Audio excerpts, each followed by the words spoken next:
So lately I've been asked a lot, why don't I use a light meter? And I could say I don't own one, but I actually do. So I have my old Sekonic, and I have this one, which I prefer to use, especially for when I'm using incident light. So I own them, so why don't you see me using them? So there's two reasons I don't use them. One is I find there's a problem with f-stops and t-stops. I'm not going to go right into it in a deep way, but how I'm going to explain it quickly is a f-stop is a mathematical calculation between size glass and distance. T-stop is the amount of light that hits the sensor. You can already see there's going to be a difference. We're working in f-stops for photography, so what we can have is slow and fast lenses. This lens here from Hasselblad is a fast lens. The lens I've got on there at the moment is a slow lens. And then we have different camera manufacturers that have brighter and lighter. I find that on our workshops we tend to find that Nikons are about half a stop brighter than the Sony. So it doesn't mean one's right or wrong, it's just there's an inaccuracy with it. That's the first problem. The second problem is I find it horrible to create. I don't want to be lighting by numbers. I want to be lighting by visuals. I want to see something, I want this dark, I want this. I don't want to go, I want this many proportions, stops between there and there. That's not creative. That's like painting by numbers, and that's not how I like to work.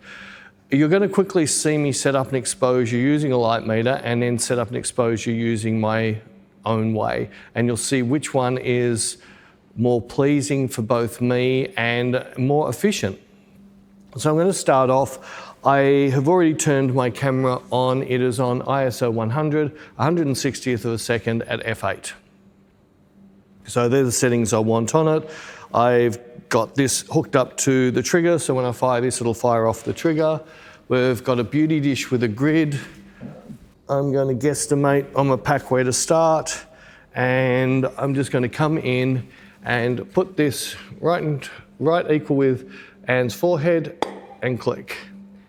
And that is giving me, oh, that was a good fluke, f8, 160th of a second. All right, if it was wrong, I would make my adjustments, like turn it up or turn it down, and then come in here and then click, and I just took it up and down, so did nothing. So now that I've got that, it's given me my exposure. I still don't know what the light's going to look like. So I'll put this on my camera. And one thing I do need to do quickly, we can't have Anne wobbling around, so I'm going to put a dot exactly where I want her to be every single frame. So if I come in here now, just get my exposure, cool, and take my picture. Up here, you'll see my camera is set at 160th of a second, f8, 100 ISO. And we can see that Anne's chest is overexposing like crazy. So to a point where getting nearly up to 255s. But one thing I haven't checked is I haven't checked to see what our color balance is. So let's quickly do a color balance. Cool. And you will see that our white swatches have gone off and our bottom three gray swatches have all gone over. If I come to our white swatch, it's 255, all three channels. So I'm going to just quickly color correct this in case there's a color correction problem which is sending this off. So I'm just going to I'll come into that swatch, and it actually made it worse. So I've got a color corrected picture that's overexposed, and it's overexposed right up here, right down through her. And that's just if Anne was wearing white. So instantly, the light meter is not telling me that someone can wear white. It's just getting me a starting spot. But let's just continue on this. So we need to turn this down according to my camera, but I also want to adjust the light a little bit. So if I just take another shot and just of Anne, cool. So before I take another shot, let's just grab a different camera. So I'm going to dial in the same settings, just coming fairly close to where I was, just zoom this in. I'm on 100 ISO f8. Cool, that's really nice. Now I've left this in color so it matches everything else. Yeah, according to this camera, nothing's overexposed.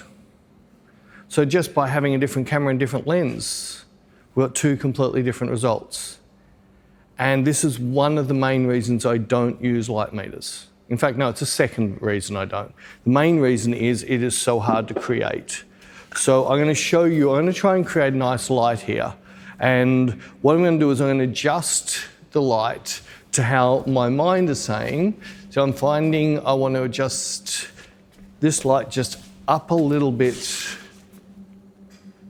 But see, I don't know this if I'm using a light meter. I have to take a photo before I know this. So I'm looking at this picture saying, I also want the light off center. We've got another picture here that it was just shot with a beauty dish maybe back in 2006.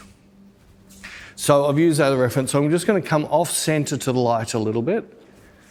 So I want to have that off center shadow. I'm going to come in here. Right, so I've tilted that light up a little bit, where I've definitely moved, my shadow has now moved across to there how I want it. I'm going to put my light meter back on my trigger. F8. Put Anne in a white shirt. Yeah, pretties. Cool. Nice modelling. You'll see a decent lump of that white shirt's gone off. If I'm using a light meter, in my head I've just got to say, well, if they're wearing a white shirt, I have to expose differently to the light meter. So I'm just going to keep building this shot and adjusting it to my taste and try and get a nice shot.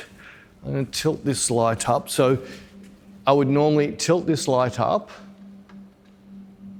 if I wanted to tilt it, then take a picture. But now I have to take, well, I could have two triggers, but if I had two triggers, I wouldn't have to take this off. But just working with this, tilted the light up a bit, and I come in and now measure it.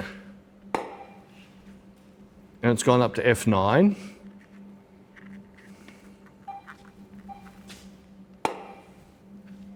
Still at F9. Now it's at F8.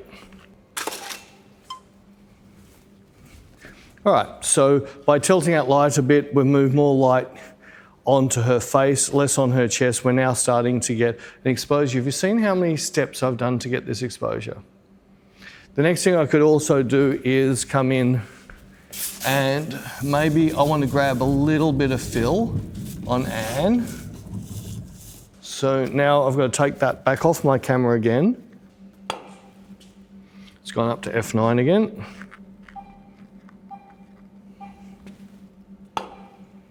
Now we're down to F8. Now we've got our shot. So the bounce board's just, you'll see a deep shadow under here. The bounce board's now smoothened off of that. But you saw how much work that took to do. Then if I do one more thing is just grab a different brand of camera and a different lens. Nice. So I'm going to see how much under it is. So I've got no warning going off and I'm at F8. So I'm going to go down to 6.3. No warnings are still going off. I'm going to come down to 5.6. No warnings have gone off. F5. Right, so F5. So one camera on F8, another camera on F5 before I got a warning going off. So it was most likely 5.6 would have been where it was at the same exposure as this one. So there is my second reason I don't like it. The main reason I don't like it is it slows me down, takes away my creativity. So what I'm going to do is just... Right, so completely turned away. I don't know what my camera is set on now, just on whatever power that's on, and you're going to see how quick I can get my exposure. Now, both this screen and my Leica is set, the highlight alerts are set to go off at 245. So if I just come in here now, get an exposure, I see that's way over. And I can even, on the back of my camera, it's going to give me, come on, click down.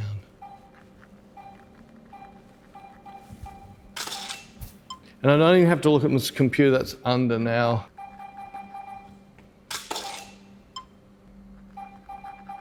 I think I took it down the big stop. There we go. So it's just going over and it's over on my screen. I'm going to come down There we go, 2/3 of a stop. We're just going over just on the tip of her nose. So I like to push my exposure right to the edge and then back it off. They are perfect. Now, straight away I can see the lighting I've got.